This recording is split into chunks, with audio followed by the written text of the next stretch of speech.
아빠, 내가 울어서 엄마가 죽은 거 맞죠? 유나, 그건 아니야. 우리 엄마 차 안에서 내 울음 때문에 검은 창고 앞 아이가 웅크린 채 흐느껴 울고 있었어요. 그리고 그 아이 아버지는 처음으로 자신의 잘못을 깨달으며 무너져 내렸습니다. 지금 필요한 건 서로 붙잡는 거예요. 저는 그 순간을 잊을 수가 없었어요. 왜냐하면 정말 아주 충격적인 이유가 있었거든요. 혹시 이 이야기가 궁금하신가요?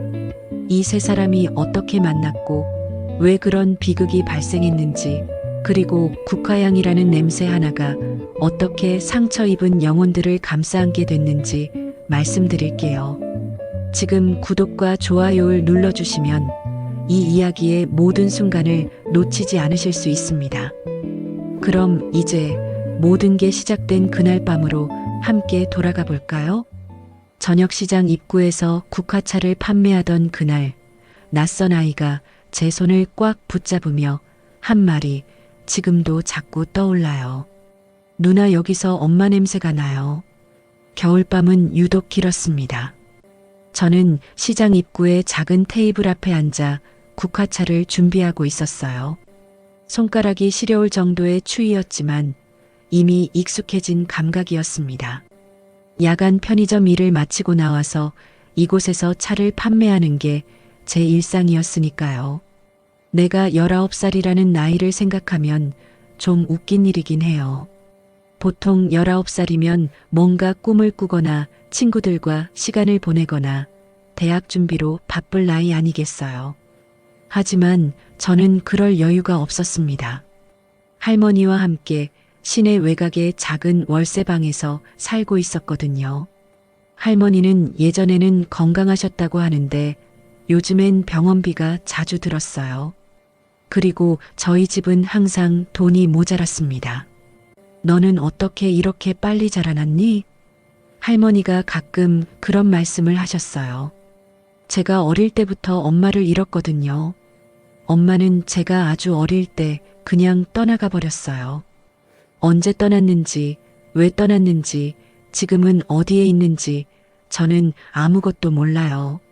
할머니는 그 얘기를 절대 꺼내지 않으셨고 저도 묻지 않으려고 노력했습니다. 뭔가 묻으면 할머니 표정이 더 힘들어질 것 같았거든요. 그래서 저는 작은 나이부터 일을 시작했어요. 처음엔 신문 배달, 그 다음엔 카페 알바, 그리고 지금은 야간 편의점에서 일하고 있었습니다. 편의점을 나와서 시장 입구에 와 국화차를 파는 건 제 두 번째 직업이었어요. 누군가는 너무 힘들지 않냐고 물었지만 저는 할머니의 병원비를 생각하면 힘든 건 느낄 수가 없었습니다. 그날도 손님은 거의 없었습니다. 시장 끝에서 들려오는 상인들의 목소리와 카트를 끄는 소리만 가득했어요. 저는 국화차잔을 정렬하며 그냥 밤이 빨리 지나가기를 바라고 있었습니다. 시간이 지나면 돈이 쌓이니까요. 돈이 쌓이면 할머니를 병원에 데려갈 수 있으니까요. 저는 제 인생을 되돌아보니 그렇게만 살았던 것 같아요. 이것만 하면 저것을 할 수 있다는 계산과 함께요. 책도 읽을 시간이 없었고 친구들도 거의 없었습니다. 타인의 감정에 섬세해야 할 시간도 없었어요. 그런데 유독 타인의 아픔은 잘 보였어요. 아마 제 자신의 아픔을 알고 있었기 때문일 겁니다. 그때였어요. 검은 패딩을 푹 눌러 쓴 초등학생 남자아이가 제 앞까지 걸어왔어요. 작고 창백한 얼굴이었는데 눈빛이 뭔가 절박했습니다. 저는 고객이 온 건 줄 알았어요. 그런데 아이는 말을 건네지 않고 그냥 제 손을 잡았어요. 손가락마다 힘이 들어가 있었고 오들오들 떨리고 있었습니다. 누나, 여기서 엄마 냄새가 나요. 그 순간 제 온몸이 얼어붙었습니다. 아이의 얼굴을 자세히 보니 눈가가 빨갛게 상기돼 있었어요. 겨울 추위 때문이 아니라 뭔가 다른 감정 때문인 것 같았습니다. 울음을 참으려다 참지 못한 그런 상태였어요. 제 손가락이 아이의 체온으로 따뜻해지고 있었습니다. 저는 아이에게 뭐라 말해야 할지 몰랐습니다. 엄마 냄새라는 게 무슨 뜻인지도 이해가 안 갔어요. 국화향은 그냥 국화차의 냄새일 뿐인데 왜 이 아이는 그걸 엄마와 연결시키고 있는 걸까요? 저는 어릴 적 제 어머니를 본 적이 없었습니다. 떠나버린 엄마를 찾는 마음이 어떤 건지 몰랐어요.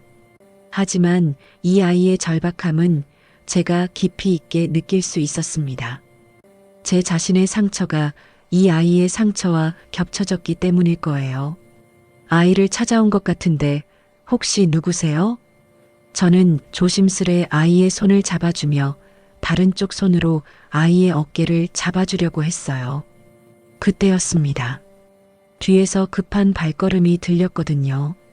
고급 SUV 한 대가 시장 입구 앞에 급하게 세워졌고 정장을 입은 남자가 내렸어요. 유나. 아이의 이름을 부르는 목소리는 애타고 절박했습니다. 남자는 빠르게 아이에게 다가왔어요. 40대 정도 되는 것 같은데 얼굴은 날카롭고 입은 옷은 완벽했습니다. 회색 캐시미어 코트에 검은색 목도리를 두르고 있었어요. 외적으로는 매우 정돈되어 있었습니다. 하지만 눈은 깊숙이 어두웠어요. 마치 깊은 밤새 누군가 그 눈을 후려갈긴 것처럼요. 그 남자는 아이를 품에 안으면서 저에게 빠르게 사과했어요. 아이에게 혼란이 있었던 것 같습니다. 대단히 죄송합니다. 말투는 차갑고 형식적이었습니다. 마치 비즈니스 미팅에서 사과하는 것처럼요. 억양도 정확하고 문법도 완벽했습니다. 하지만 아이를 끌어안은 팔은 애타게 떨리고 있었어요. 그 떨림만으로도 뭔가 큰 상처가 있다는 걸 알 수 있었습니다. 저는 아이를 바라봤어요. 그리고 그 남자를 바라봤어요.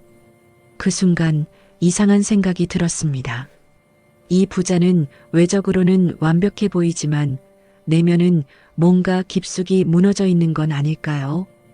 아이는 왜 낯선 사람인 제게 엄마 냄새를 찾아오는 걸까요? 이 남자는 왜 아이를 떼어내듯이 않는데 팔은 그토록 애타게 떨리는 걸까요?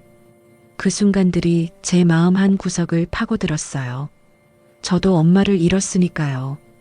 아이 같은 절박함이 뭔지 알고 있었어요. 그 남자는 아이를 들고 차로 향하며 한 번 더 저에게 인사를 했습니다. 하지만 그의 눈은 절대 제 눈을 마주치지 않았어요. 정말 죄송했습니다. 그렇게 말하며 차에 올랐고 고급 SUV는 시장을 빠져나갔습니다. 남겨진 건 따뜻한 국화향과 제 손에 남겨진 아이의 체온뿐이었어요. 저는 그 순간을 놓지 못했습니다. 왜냐하면 그때부터 모든 게 시작되었거든요. 정말 아주 충격적인 이유가 있었던 만남이었어요. 여러분이라면 이런 상황에서 어떻게 하셨을 것 같아요? 그 다음 날 밤 저는 계속 그 아이의 말을 떠올렸어요. 누나 여기서 엄마 냄새가 나요. 이 말이 자꾸만 제 마음속에서 맴돌았습니다. 국화차를 준비하며 손을 움직일 때도 차를 우려낼 때 피어오르는 향을 맡을 때도요. 저는 그 아이가 왜 국화향을 엄마의 냄새라고 생각했는지 이해하고 싶었어요. 저는 어릴 적 제 어머니를 본 적이 없었습니다. 할머니와만 살아왔으니까요. 그래서 저는 엄마를 그리워하는 마음이 어떤 건지 몰랐어요. 언제 떠났는지, 왜 떠났는지, 지금 어디 있는지도 몰랐습니다. 그냥 그런 사람이 있었다는 것만 알고 있었어요. 마치 이야기 속의 인물처럼요. 어릴 때부터 저는 할머니를 모셨습니다. 할머니는 잔병치레가 많으셨어요. 병원비가 들 때마다 저희 집은 더 궁핍해졌습니다. 돈이 없으면 할머니의 약도 못 사줄 것 같은 불안감이 항상 저를 졸졸 따라다녔어요. 그래서 저는 타인과의 관계를 맺을 여유가 없었습니다. 낯선 사람과의 엮임은 그저 피곤하기만 했거든요. 너 왜 항상 피곤해 보니? 친구들이 가끔 그렇게 물었어요. 하지만 저는 설명할 수 없었습니다. 피곤한 게 당연했으니까요. 피곤하지 않은 날이 더 이상했을 정도였어요. 그런데 그날 이후 상황이 변했습니다. 다음 날 밤도 그 다음 밤도 저는 시장 끝에서 그 아이를 볼 수 있었어요. 검은 패딩을 입은 작은 몸이 저를 지켜보고 있었습니다. 아이의 눈빛은 여전히 절박했어요. 마치 무언가를 찾으려는 듯한, 무언가에 매달리려는 그런 눈빛 말이에요. 그리고 아이 뒤로 몇 걸음 떨어진 곳에는 항상 그 남자가 있었습니다. 강도윤이라는 이름은 저도 나중에 알게 되었어요. 하지만 첫 순간부터 저는 그를 강도윤이라고 부르고 싶었어요. 아무도 그를 그 남자라고 부르지 말아야 할 것 같은 느낌이 들었거든요. 그는 매일 밤 아이를 따라왔습니다. 하지만 아이가 저에게 다가가는 것을 막지는 않았어요. 그냥 조용히 뒤에서 아이를 지켜보고만 있었습니다. 차에서 내릴 때 절박했던 표정과는 달리 이제는 무언가를 포기한 듯한 침묵으로 아이를 바라보고 있었어요. 한 주일이 지났을 때 저는 더 이상 침묵을 지킬 수 없었습니다. 저 이렇게 오시면 곤란해요. 저는 조심스러운 목소리로 강도윤에게 말을 걸었어요. 아이가 매일 저를 찾아오는 것이 불안했거든요. 혹시 이것이 뭔가 문제가 되지 않을까? 혹시 이것이 아이에게 해가 되지 않을까 하는 걱정 때문이었어요. 강도윤은 짧게 고개를 숙였습니다. 그의 움직임 하나하나가 조심스러웠어요. 마치 깨진 유리를 밟고 있는 것처럼요. 정말 죄송합니다. 아이가 제 아내가 사고로 떠난 뒤로 냄새에 예민해졌습니다. 특히 따뜻한 차 냄새를 맡으면 혼란스러워하죠. 그의 목소리는 여전히 형식적이었어요. 하지만 이번엔 조금 달랐습니다. 비즈니스 톤이 아니라 무언가를 꾹 참으면서 말하는 그런 목소리였어요. 저는 말없이 그를 자세히 봤습니다. 그의 얼굴을 말이에요. 그의 눈 밑에는 깊은 다크서클이 있었습니다. 마치 며칠을 밤새운 것처럼요. 손등에는 작은 상처들이 여러 개 있었어요. 손톱 끝도 물어뜯겨 있는 것 같았습니다. 완벽한 외모는 여전했지만 가까이 보니 그것은 모두 표면일 뿐이었어요. 저는 처음으로 직감했습니다. 이 집도 평탄하진 않겠구나. 아니, 평탄하지 않다는 표현도 약할 것 같았어요. 이 사람과 이 아이는 뭔가 깊숙한 상처를 안고 살고 있었어요. 그리고 그 상처는 국화향이라는 냄새에 의해 자꾸만 재활성화되고 있었던 겁니다. 아내분이 사고를 당하셨다는 거예요? 저는 조심스레 물어봤어요. 강도윤은 한참 동안 답을 하지 않았습니다. 그냥 멀리 아이를 바라보고 있었어요. 아이는 제 옆에 조용히 앉아서 국화차를 마시고 있었습니다. 그 모습은 마치 엄마가 대신 차를 마시고 있다고 생각하는 것처럼 보였어요. 네. 1년 전입니다. 강도윤이 드디어 말했습니다. 그 목소리에는 깊은 슬픔이 담겨 있었어요. 마치 그 이야기를 꺼내는 것만으로도 자신의 온몸이 무너질 것 같은 그런 슬픈 말이에요. 저는 더 이상 묻지 않았습니다. 할머니를 잃고 싶지 않은 제 마음을 알고 있었으니까요. 어떤 말도, 어떤 위로도 충분하지 않을 것 같았어요. 아이가 엄마 냄새를 찾는 것 같아요. 저는 그렇게 말했습니다. 그것이 제가 할 수 있는 유일한 말이었어요. 강도윤은 천천히 고개를 끄덕였습니다. 그의 눈빛에는 비로소 무언가가 떠올랐어요. 그것이 무엇인지는 명확하지 않았지만 그것은 절대적인 감정이었습니다.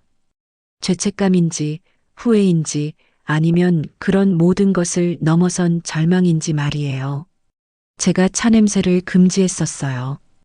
아이가 그 냄새를 맡으면 울기 때문에요. 강도윤의 목소리는 더 작아졌습니다. 하지만 이 향은 아이에게 뭔가 다른 것 같습니다. 저는 국화차를 한 잔 더 마련했어요. 아이를 위해서가 아니라 강도윤을 위해서였습니다. 그에게 국화향이 어떤 것인지 조금이라도 이해하게 해주고 싶었거든요. 강도윤은 제가 내민 차를 손으로 받지 않고 그냥 향기만 맡았어요. 그의 눈은 점점 더 젖어갔습니다. 하지만 눈물은 흘리지 않았어요. 마치 눈물도 할 자격이 없다고 생각하는 것처럼요. 저는 그 순간을 잊을 수 없었습니다. 왜냐하면 그때부터 저도 이 비극의 일부가 되었거든요. 내 의지와 상관없이 내 감정이 개입되어 내 책임감이 깊어지는 순간 말이에요. 저는 할머니를 돌봐야 했어요. 돈을 벌어야 했어요. 혼자가 아닌 누군가를 돌봐야 했어요. 그런데 이제는 또 다른 누군가가 제 마음속에 들어와 있었습니다. 그것이 정말 아주 충격적인 일의 시작이었어요. 여러분이라면 이런 상황에서 어떻게 하셨을 것 같아요? 누나 차 냄새가 우리 엄마 방에 있었던 냄새랑 똑같아요. 세 번째 밤이었습니다. 그날은 다른 밤들과 조금 달랐어요.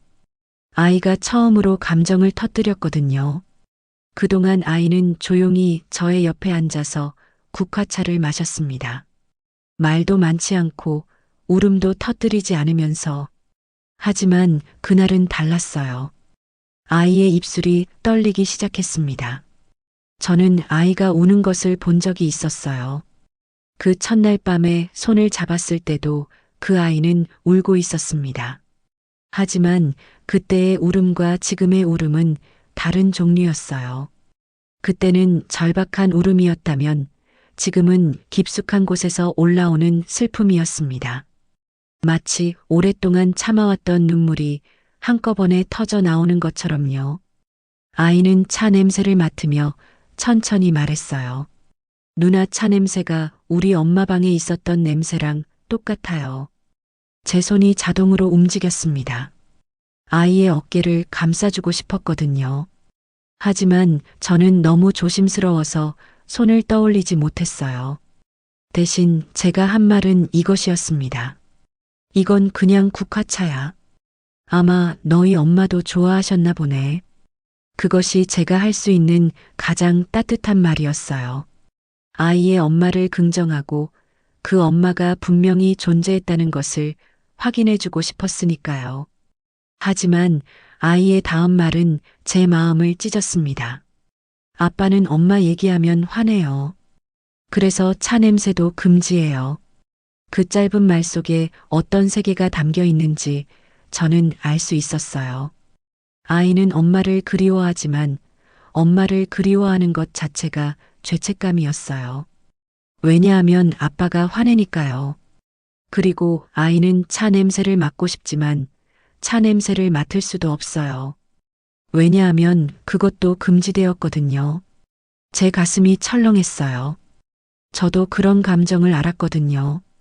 어릴 때부터 저는 제 엄마를 얘기할 수 없었습니다. 할머니의 얼굴이 어두워질까 봐요. 제 엄마를 그리워하는 것 자체가 죄책감이었어요. 마치 제가 엄마를 떠나가도록 만든 것처럼요. 그래서 저는 엄마의 이름을 부른 적이 거의 없어요. 엄마를 그리워하는 감정도 제 마음 깊숙한 곳에 묻어두고 살았습니다. 금지된 이름. 그것이 바로 제가 알던 것이었어요. 저는 아이를 조용히 바라봤어요. 아이의 작은 몸이 떨리고 있었습니다. 그리고 그 아이 뒤에서 누군가의 발걸음이 빠르게 다가오는 소리가 들렸어요. 강도윤이었습니다. 그는 평소처럼 조용히 따라오다가 아이의 울음을 듣고는 빠르게 다가왔어요. 그의 얼굴에는 절망이 가득했습니다. 처음으로 아이 앞에서 울음을 터뜨리는 모습을 본 그는 자신이 할 수 있는 것이 무엇인지 모르는 것처럼 보였어요. 유나, 그만하자. 그의 목소리는 부드러웠어요. 하지만 그 안에는 깊은 절망이 담겨 있었습니다. 아이에게 말하는 목소리는 낮았지만 마치 전체 세상에게는 자신의 심정을 모두 잠겨버리는 것처럼 들렸어요. 아이는 울음을 멈추지 않았습니다. 오히려 더 크게 울었어요. 아빠, 난 엄마를 잊고 싶지 않은데. 그 목소리가 제 마음속 가장 깊은 곳을 찌르는 것 같았습니다. 엄마를 잊고 싶지 않은데 아빠는 엄마를 얘기하면 화낸다. 엄마의 냄새를 맡고 싶은데 그 냄새는 금지되어 있다. 그래서 아이는 낯선 사람인 저에게 와서 제 옷에서 엄마의 냄새를 찾으려 했던 거였어요.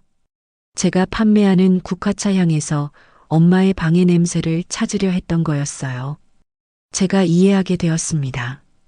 왜 그 아이가 제게 손을 잡았는지, 왜 매일 밤 시장 입구로 와서 저를 기다렸는지, 그것은 사랑하는 사람을 그리워하는 것이 죄책감이 아니라는 것을 누군가에게 확인받고 싶었던 거였어요.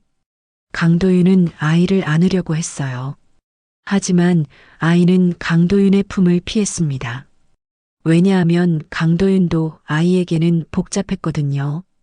아버지인 동시에 엄마를 거절한 사람이었으니까요. 그 순간 저는 결정했습니다. 아이야 봐. 엄마를 그리워하는 건 잘못된 게 아니야. 제 목소리가 조금 떨렸어요. 하지만 저는 계속 말했습니다. 엄마를 그리워하는 건 엄마를 사랑하는 거고, 엄마를 사랑하는 건 가장 자연스럽고 아름다운 마음이야. 제 말이 충분하지 않다는 걸 알았지만 그것이 제가 할 수 있는 가장 진심 어린 말이었어요. 아이는 저를 바라봤습니다. 그리고 처음으로 제게 안겼어요. 강도윤은 그 모습을 보며 더 큰 절망에 빠졌어요. 자신의 아이가 자신을 피하고 낯선 사람에게 안긴다는 것. 그것은 자신의 모든 잘못이 드러나는 순간이었을 겁니다. 저는 아이의 등을 토닥여줬어요. 그리고 그 순간 제 자신의 어린 시절이 떠올랐습니다. 저도 할머니 품속에서 울었거든요. 엄마를 그리워하면서요. 제가 얘기를 나눌게요. 저는 강도윤을 바라봤어요. 그리고 말했습니다. 아이는 엄마를 잊고 싶지 않아 하고 있어요. 그리고 그건 아주 자연스러운 일이에요. 강도윤의 눈에 눈물이 맺혔어요. 하지만 그는 울지 않으려고 애를 썼습니다. 제가 잘못했나요? 그의 목소리는 아주 작았어요. 마치 세상 모든 무게가 자신의 어깨에 얹혀 있는 것처럼요. 저는 답하지 않았습니다. 왜냐하면 제가 뭐라 말해야 할지 몰랐거든요. 제가 할 수 있는 것은 그냥 아이를 안고 있는 것뿐이었어요. 그리고 강도윤이 자신의 모습을 직시하게 해주는 것뿐이었어요. 그날 밤이 제 인생을 바꿨습니다. 제가 단순히 국화차를 파는 사람이 아니라 누군가의 상처를 어루만지는 사람이 되었으니까요. 제가 단순히 할머니를 돌보는 사람이 아니라 또 다른 누군가의 가정을 이해하고 개입하는 사람이 되었으니까요. 저도 금지된 이름을 안고 살았어요. 하지만 그 아이를 통해 깨닫게 되었습니다. 사랑하는 사람을 그리워하는 것이 죄가 아니라는 것을 말이에요. 그것이 정말 아주 충격적인 깨달음이었어요. 여러분이라면 강도윤 아버지에게 뭐라 말해주고 싶으신가요? 댓글로 의견을 남겨주세요. 그 다음 날은 평소와 달랐어요. 아이가 나타나지 않았습니다. 시장 입구에는 저 혼자 앉아 국화차를 준비했어요. 시간은 똑같이 흘렀고 상인들의 목소리도 똑같이 들렸습니다. 하지만 무언가가 빠져 있었어요. 그것은 아이의 검은 패딩이었고 아이의 작은 손이었고 아이가 마시던 국화차 잔이었습니다. 저는 그날 밤을 매우 불안하게 보냈습니다. 혹시 아이에게 뭔가 있었던 건 아닐까? 혹시 강도윤이 아이를 데려가서 저를 만나지 못하게 한 건 아닐까? 혹시 제가 아이와 강도윤 사이에 문제를 만든 건 아닐까? 수많은 생각들이 제 머리를 맴돌았어요. 저는 시장을 닫기 전에 자꾸만 도로를 보았습니다. 혹시 아이가 올까 봐요. 혹시 강도윤이 올까 봐요. 하지만 아무도 나타나지 않았습니다. 그 밤 저는 깊게 잠들 수 없었어요. 다음 날도 마찬가지였습니다. 아이는 나타나지 않았고 강도윤도 나타나지 않았습니다. 3일이 지났어요. 닷새가 지났어요. 일주일이 지나갔습니다. 저는 자신도 모르게 그들을 찾고 싶다는 마음이 생겼어요. 하지만 저는 그들의 연락처도 모르고 이름도 정확히 모르고 사는 곳도 몰랐습니다. 저는 그냥 시장 입구에서 그들을 기다릴 수밖에 없었어요. 그러던 어느 날 밤 폭우가 내렸습니다. 시장 곳곳에 물이 고였고 상인들은 서둘러 짐을 챙기고 있었어요. 저도 국화차 테이블을 정리하려고 했을 때 한 사람이 빗속을 헤치며 저에게 다가왔습니다. 그것은 강도윤이었습니다. 그의 모습은 처참했어요. 완벽한 회색 캐시미어 코트는 진흙이 묻어 있었고 검은색 목도리는 흐트러져 있었습니다. 얼굴은 흙먼지로 범벅이 되어 있었고 눈은 헐떡거렸어요. 마치 며칠을 제대로 쉬지 못한 사람처럼요. 아이가 집을 나갔습니다. 그의 목소리는 젖은 종이처럼 구겨져 있었어요. 마치 모든 것이 무너져 내리는 소리였습니다. 저는 순간 얼어붙었습니다. 마지막으로 남긴 메모에 가히 누나에게 갈 거야라고 적혀 있었습니다. 강도윤의 말이 이어졌어요. 그의 목소리에는 절박함과 동시에 깊은 죄책감이 담겨 있었습니다. 마치 그것이 모두 자신의 책임이라고 생각하는 것처럼요. 저는 강도윤을 바라봤어요. 그리고 그제야 깨달았습니다. 제가 이 상황에서 할 수 있는 것이 무엇인지를요. 아이를 찾아야 합니다. 지금 당장. 저는 그렇게 말했어요. 강도윤은 저를 바라봤습니다. 그의 눈빛에는 희미한 희망이 떠올랐어요. 마치 자신은 이미 모든 것을 포기했는데 누군가가 자신의 손을 잡아주는 기분이었을 것 같았습니다. 그 순간 저는 아이의 중요한 비밀을 떠올렸어요. 혹시 아내분이 사고 당하던 날 아이도 같이 있었나요? 강도윤의 얼굴이 창백해졌습니다. 마치 누군가가 그의 가슴을 칼로 무르는 것 같은 표정이었어요. 그는 천천히 고개를 끄덕였습니다. 네. 차 안에서 울던 아이 때문에 아내가 운전대를 잡았다가 그의 목소리가 더 작아졌어요. 저는 그걸 원망했습니다. 그 말 한마디가 모든 것을 설명했어요. 아내가 사고로 죽은 이유, 아이가 엄마를 그리워하는데도 아버지는 화내던 이유, 아이가 엄마의 냄새를 금지당했던 이유, 모든 것의 근원이 거기에 있었어요. 강도윤은 자신의 아내의 죽음을 아이 때문이라고 생각했습니다. 그리고 그 원망은 아이에게 전달되었어요. 아이는 아버지의 눈치를 보게 되었고 엄마를 그리워할 수도 없었습니다. 왜냐하면 그것이 아버지에게 상처를 주는 것 같았으니까요. 저는 강도윤을 바라봤어요.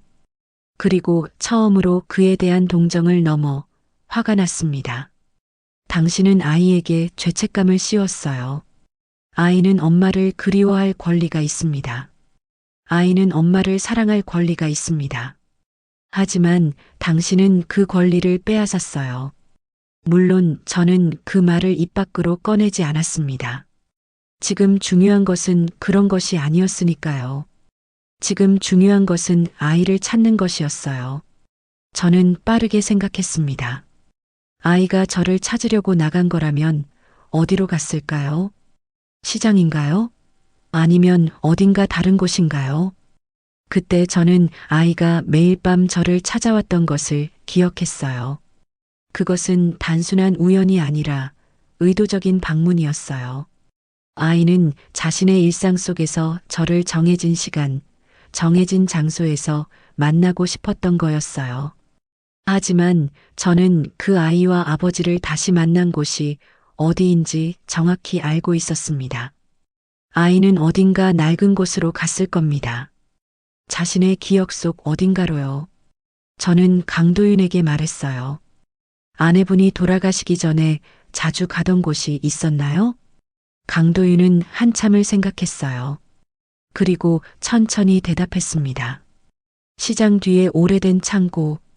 그 말이 나오자 저는 이미 우산을 들고 있었어요. 아이 찾기 같이 가요. 저는 그렇게 말했습니다. 제 목소리에는 확신이 있었어요. 아직 19살이지만 그 순간 저는 어른처럼 느껴졌어요. 따라오세요. 강도윤은 저를 바라봤어요. 그의 눈빛에는 처음으로 희망이 빛났습니다. 마치 어두운 밤에 등불을 들고 가는 누군가를 본 것처럼요. 우리는 폭우 속을 걸어갔습니다. 시장의 뒷골목은 어두웠어요.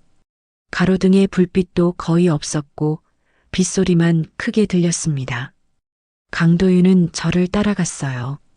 그의 발걸음은 불안했지만 포기하지 않았습니다. 시장 뒤에 오래된 창고는 검은색의 낡은 철제 건물이었어요. 그곳은 마치 버려진 시간이 멈춘 듯 했습니다. 그곳에 아이가 있었어요. 검은 패딩을 입은 작고 창백한 몸이 창고 앞에서 웅크려 있었습니다. 아이는 우리를 보자 더 크게 울기 시작했어요. 누나. 아이가 제 이름을 불렀어요. 마치 제가 엄마를 대신하는 누군가라도 되는 것처럼요. 저는 아이에게 다가갔어요. 그리고 제 국화차 테이블에서 옮겨온 국화향이 담긴 담요를 아이의 어깨에 덮어주었습니다. 그 순간 모든 것이 변했습니다. 아이는 더 이상 울지 않았어요. 대신 자신의 모든 감정을 말했습니다. 누나, 우리 엄마 죽은 거 내가 잘못해서 그런 거야? 그 질문이 제 가슴을 찔렀어요. 아이는 스스로를 책임지고 있었어요. 엄마의 죽음을 자신 때문이라고 생각하고 있었어요. 그것은 아버지 강도윤이 무의식적으로 아이에게 심어놓은 죄책감이었습니다. 저는 아이를 바라봤어요. 그리고 뒤를 걷고 있는 강도윤을 바라봤어요. 이제 진짜 대화가 시작되어야 했습니다. 아버지와 아들의 진심 어린 대화 말이에요. 그것이 정말 아주 충격적인 진실이었어요. 여러분이라면 이 아버지에게 뭐라 말해주고 싶으신가요? 또 이 아이에게 뭐라 위로해주고 싶으신가요? 댓글로 의견을 나눠주세요. 누나, 우리 엄마 죽은 거 내가 잘못해서 그런 거야? 그 질문에 저는 단호하게 답했어요. 아이야, 그건 어른의 몫이야. 아이의 잘못이 아니야. 제 목소리에는 확신이 있었어요. 왜냐하면 저도 깨달았거든요.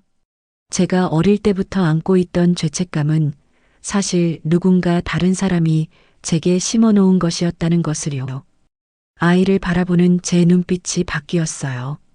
그것은 단순한 동정이 아니었습니다. 그것은 너는 죄책감을 가져서는 안 된다는 절절한 다짐이었어요. 엄마를 그리워하는 것도 당연하고 엄마를 사랑하는 것도 당연해. 하지만 엄마의 죽음은 너의 책임이 아니야.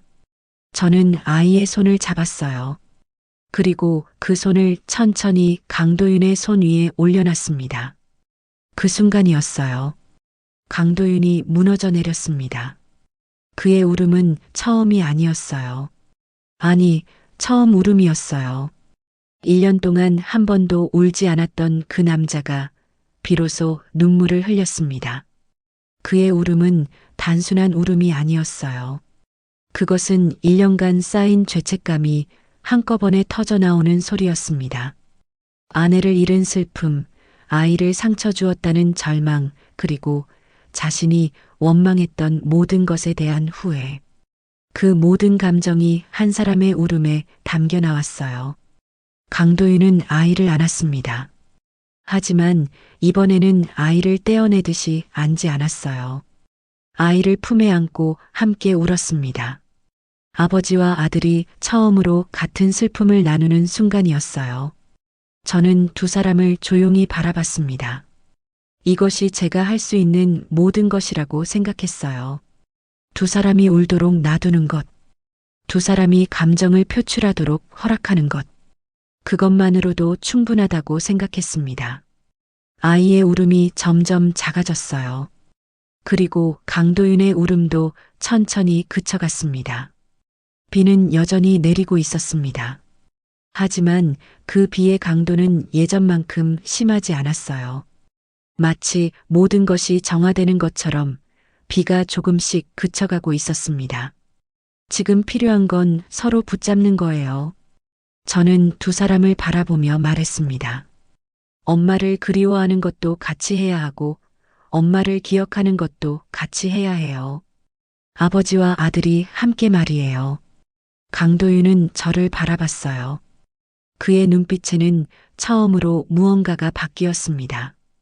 그것은 자책에서 깨달음으로, 절망에서 희망으로의 변화였어요. 고맙습니다. 그의 목소리는 작았지만 진심으로 가득 차 있었습니다. 정말 감사합니다.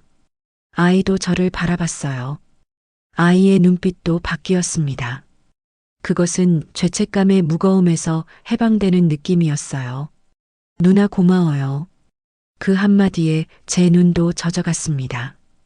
그 순간 비가 멎었어요. 완전히 멈춘 것이 아니라 가벼운 이슬 정도가 되어 내렸습니다. 마치 모든 슬픔을 씻어낸 후 새로운 시작을 축복하는 것처럼요. 그리고 그때였습니다. 세 사람을 둘러싼 저녁 공기에 은은한 국화차 향이 퍼져나가기 시작했어요. 제가 챙겨온 국화향 담요에서 풍겨나오는 냄새였습니다. 그 향은 누군가의 상처를 파고드는 대신 잔잔히 감싸는 봄바람 같았습니다. 아이는 그 향을 맡으며 조용히 웃었어요. 처음으로 들어본 진정한 웃음이었습니다. 그 웃음은 아이가 드디어 자유로워졌다는 신호였어요. 강도윤도 눈을 감고 그 향을 맡았습니다. 그의 표정이 점점 부드러워졌어요. 마치 그 향 속에서 자신의 아내를 느껴보는 것처럼요. 저는 그 순간을 잊을 수 없을 것 같아요. 왜냐하면 그 순간이 제 인생을 완전히 바꾸었으니까요. 저는 더 이상 혼자가 아니었습니다. 할머니만 돌보던 사람이 아니라 또 다른 누군가의 상처를 안고 함께 가는 사람이 되었거든요. 그 아이도 변했어요. 죄책감 속에서 자유로워졌고 엄마를 그리워할 권리를 얻었습니다. 그 아버지도 변했어요. 원망에서 깨달음으로, 자책에서 용서로 나아갔습니다. 아내의 죽음은 아이 때문이 아니었어요.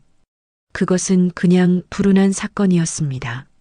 하지만 그 사건 이후의 모든 것은 선택이었어요. 아버지의 선택, 아이의 선택, 그리고 제 선택이었습니다. 시간이 흘렀어요.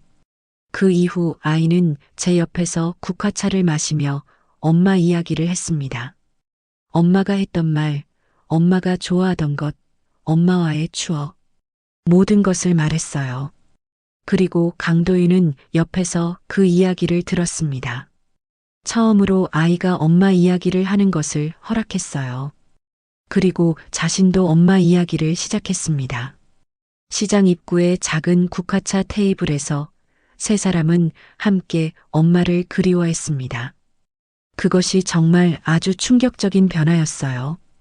비극은 여전히 비극이었지만 그 비극 속에서 우리는 서로를 찾았거든요. 저는 깨달았습니다. 국화향이라는 냄새는 단순한 냄새가 아니라는 것을 말이에요. 그것은 사랑하는 사람을 그리워하는 것이 얼마나 자연스럽고 아름다운 감정인지를 알려주는 언어였습니다. 제가 어릴 때부터 묻어두었던 금지된 이름도 이제는 자유로워졌어요. 제 엄마를 생각해도 죄책감이 없습니다. 단지 그리움만 있을 뿐입니다. 할머니는 저를 지켜보시고 물으셨어요. 너는 어떻게 이렇게 빨리 자라났니? 저는 이제 그 질문에 답할 수 있습니다. 누군가의 상처를 함께 안으면서 자랐어요. 그리고 지금 저는 여전히 매일 밤 시장 입구에서 국화차를 팝니다. 하지만 이제는 혼자가 아니에요. 아이와 아버지가 옆에 있습니다. 그리고 그들과 함께하는 국화향은 점점 더 따뜻해지고 있어요.